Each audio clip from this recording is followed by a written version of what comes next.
Hey friends, we're back. Day 29, daily embodiment challenge, 31 days. My intention when I started was just to try to unblock my creative blocks with my project Self-Care for Performers and all the resistance that I've been feeling with it. I feel like yesterday's video, which was all about performance boundaries, touched into a large portion of where and how and why I'm experiencing flooding, overwhelm, shutdown, this experience of having a lack of availability to boundaries within relationship to the performing arts. And that's not all the time and it's not all experiences, but I think there's this like wash of cultural connection to like performance culture and like industry expectations that I just feel as really hot, heavy, overwhelming. And so I had some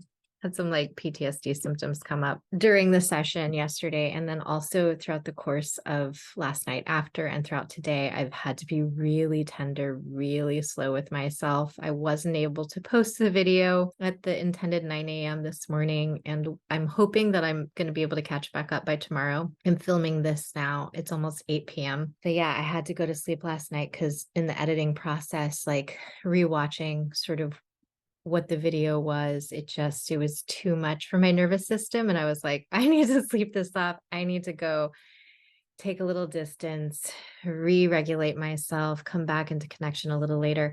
And learning how to do that, like to use distance and distraction and sleep and rest as a way to rest and come back into connection after I'm regulated with something that's hard, as opposed to experiencing it and then allowing it to be avoidance, where it's like, I'm afraid to come back. I don't want to come back. I don't want to keep having the conversation, is something that I'm stretching for myself. However, today, though, I think yesterday we worked from the 101 Trauma Informed Interventions book. And again, exercise was all about boundaries. And I was like, this is great content. This is a great topic. We should do more on this. Maybe I'll do a whole series.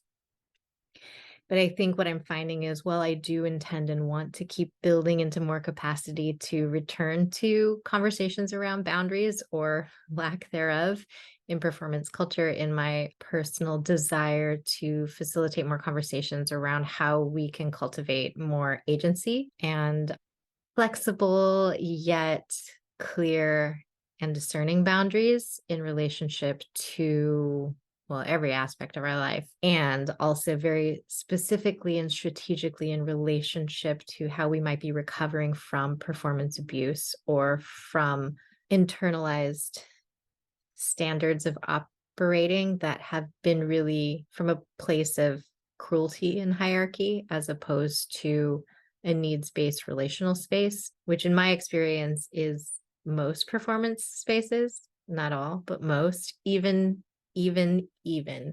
many of my communities, including my own sense of holding space, those of us with the best of intentions, because these kinds of ways of being are just so rampant inside of like the overarching Western cultural narrative, but also within our training practices, many of them, learning to discern when they are there, how they are there, why they are there, learning to not avoid them, to speak to them, to be in clear boundaries with them. It is something that yesterday I found in the video where I go, I don't even want to have those conversations. It's like there's so much that it becomes hard.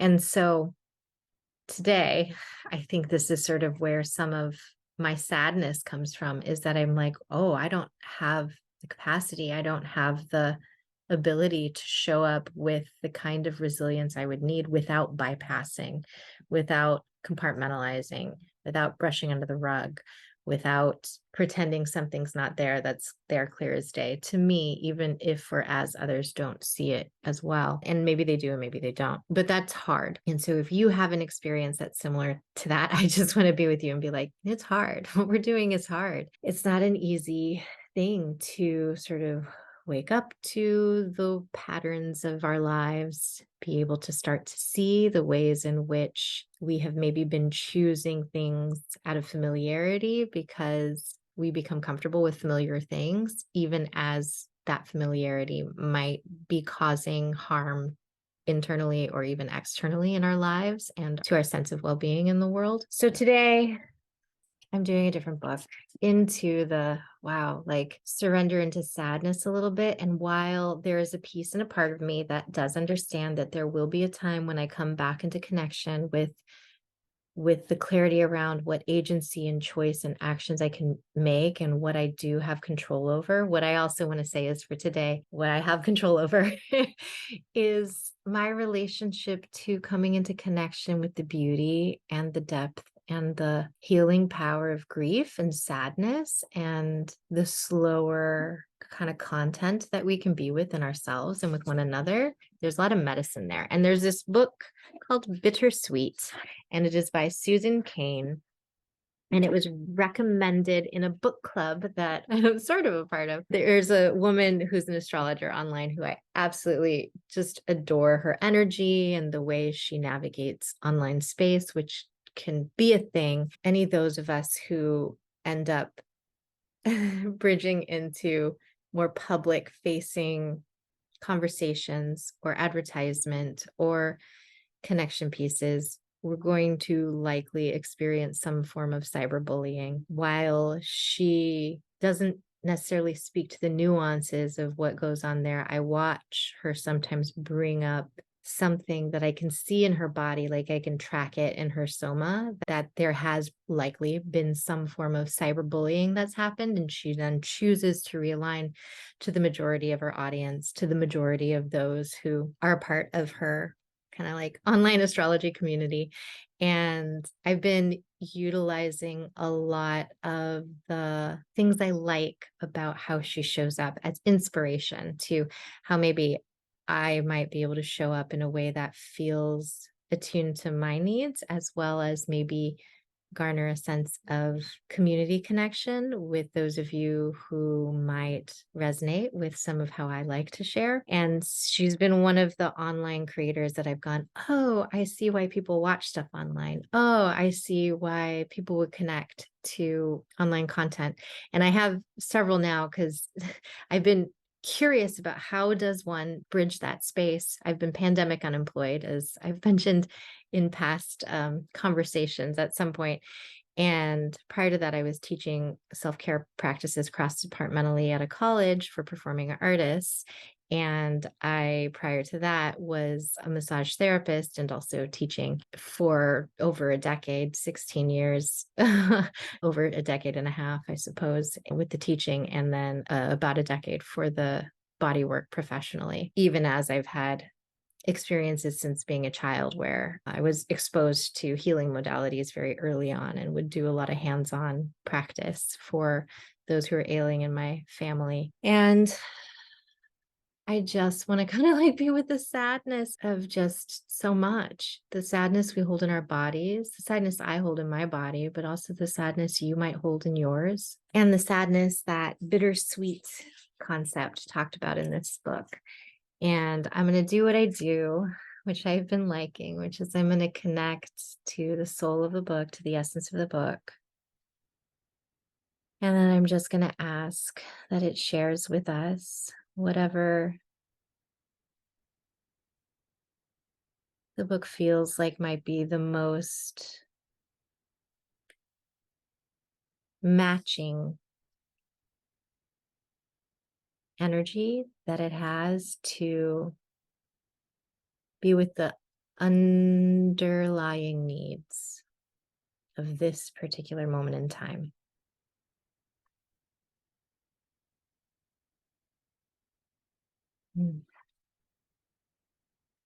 See what we find. This one.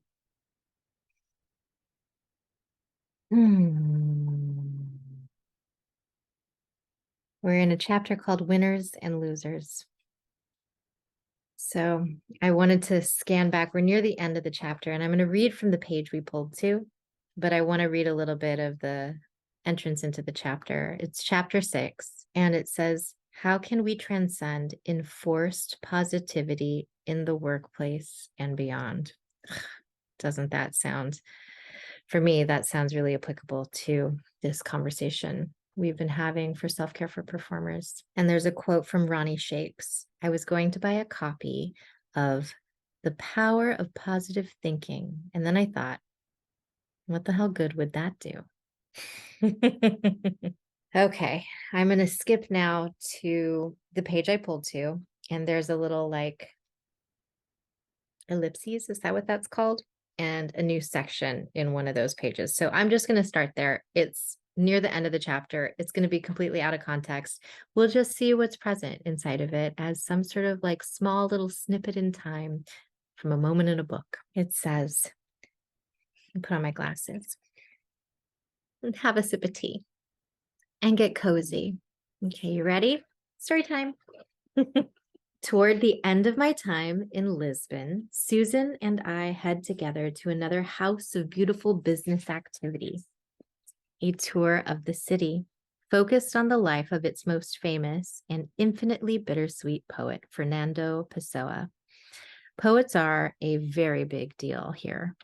The tourist shops stack poetry collections by the cash register the way in other capital cities you'll find maps and keychains. The main squares feature marble statues not of military heroes or heads of state, but of revered poets. And the most celebrated of all is Pessoa, who observed, not unlike Buddha and his mustard seed, that there are ships sailing to many ports, but not a single one goes where life is not painful.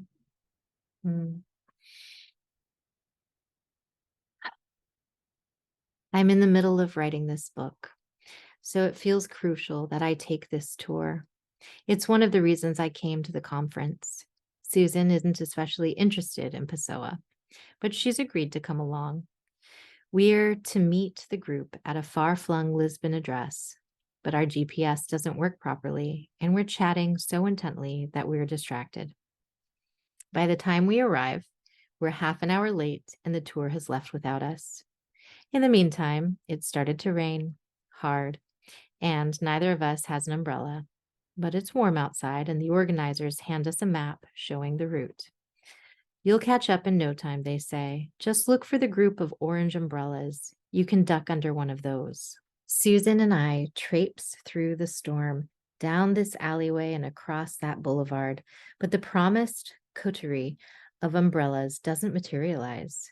We stop to study the map, but the rain instantly reduces it to a pulp. Susan bursts out laughing, and a split second later, I see the hilarity too, and soon we're doubled over on a soaking street corner. We decide to take shelter at the famed Café a Brasileira. I don't know if I'm pronouncing that right, where Portugal's iconic poets gathered almost a century ago. High ceilings covered with oil paintings, a marble bar, black and white tiled floors, and just outside the door, a statue of Pessoa himself, sitting at a cafe table in bowler hat and bow tie. Passerby line up to have their picture taken with him, even in the pouring rain. We drink steaming cocoa under an outdoor umbrella near the statue. I'm still craning my neck, hoping for the miraculous appearance of the missing tour group. If only we'd left earlier for the tour, I'm thinking. If only we hadn't got lost.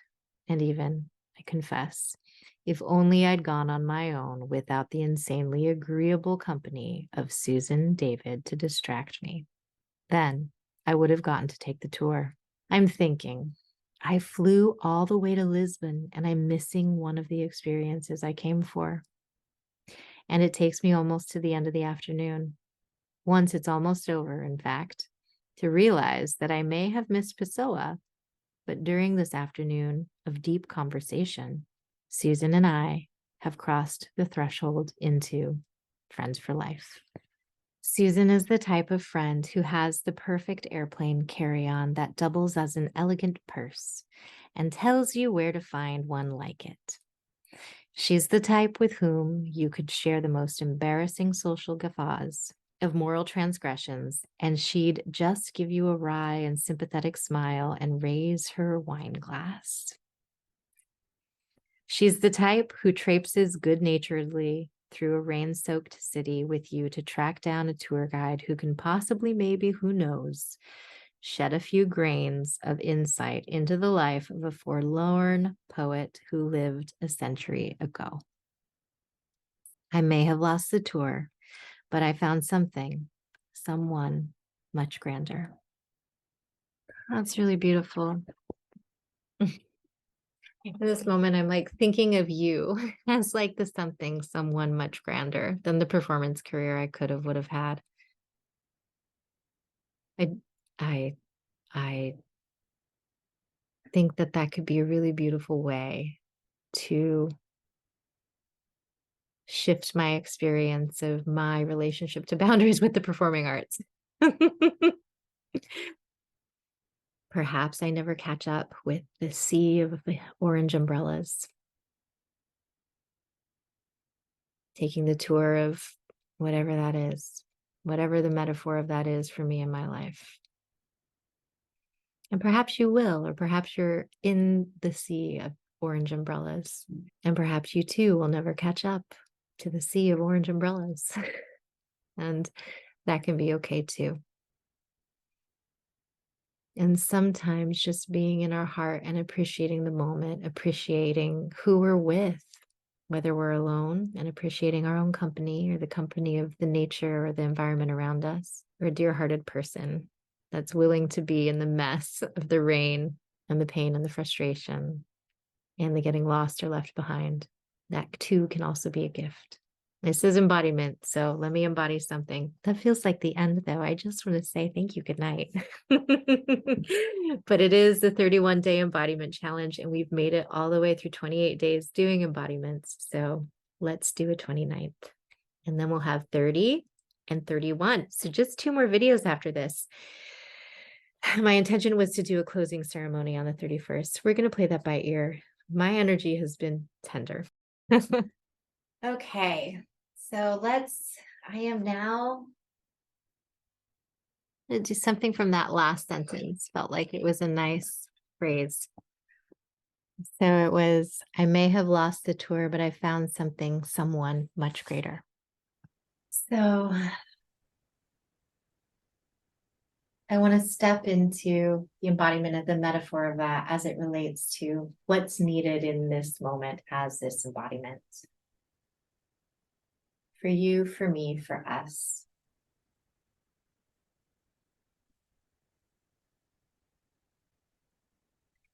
Sort of like where my eyes are closed, I feel my feet on the floor. I feel like I can be just like stable on both legs.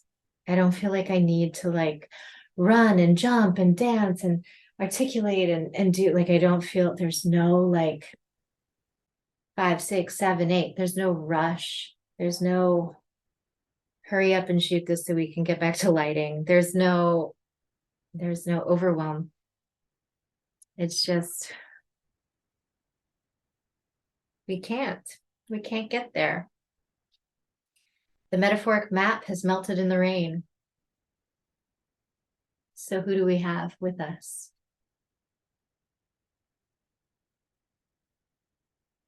Does self-care for performers melt away? Is this the ultimate self-care for performers? To say that you don't need it. You may want it, you may choose it. And I'm not here to tell you that it's wrong to want or choose it. But perhaps if you are someone like me, and maybe it's just for this season or this cycle, and maybe it's something much deeper and more permanent. But sometimes our metaphoric map dissolves in the rain. And we've left home without an umbrella. And the thing that can be done is to enjoy the company.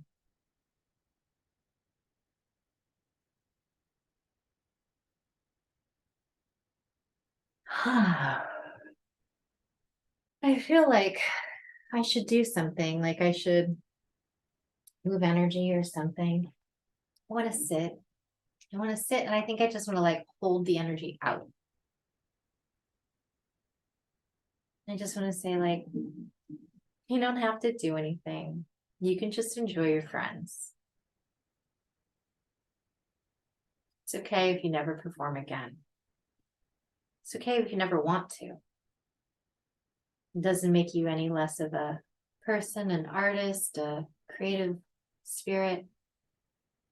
You don't have to want to do the things you thought you wanted before if you don't actually want them and it's not really making sense. And even if you want them, that there's just the dissolving of the opportunity for a myriad of reasons. And maybe, sure, yeah, maybe if you had done this or that, or this had gone that way, sure, yeah, absolutely.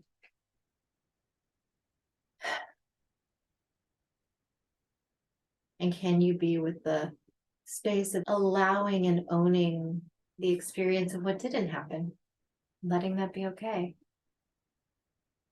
being with the moment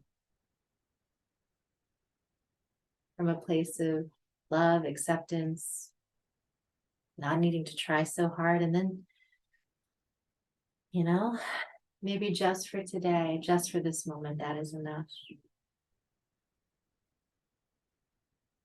And life carries on. And life carries on. I'm going to type out that beautiful passage and leave it in the self-care garden as a printout. So for those who want to return to the reading of it, and I'll include a couple of prompts for you for journaling or embodiment of your own for self-reflection in connection with this. And in the meantime, I'm going to invite you to take a deep breath in your heart and think of someone whose company you enjoy. And exhale, release, and just feel gratitude that they can be here with you right here, right now. In your heart, in your imagination, maybe in your life, maybe even right next to you, depending on if you're watching this with some friends. But regardless, those sweet and simple moments can be so special. And I know having those sweet and simple moments between the training has actually been a lot of what I've loved about the performing arts. Having those moments before class starts, having those moments in the wings while you're waiting for your entrance, having those moments after rehearsal when you go out to drinks with friends, having those moments after a performance when you stay and say hello, and just finding the meaning of that for you in your heart, the value.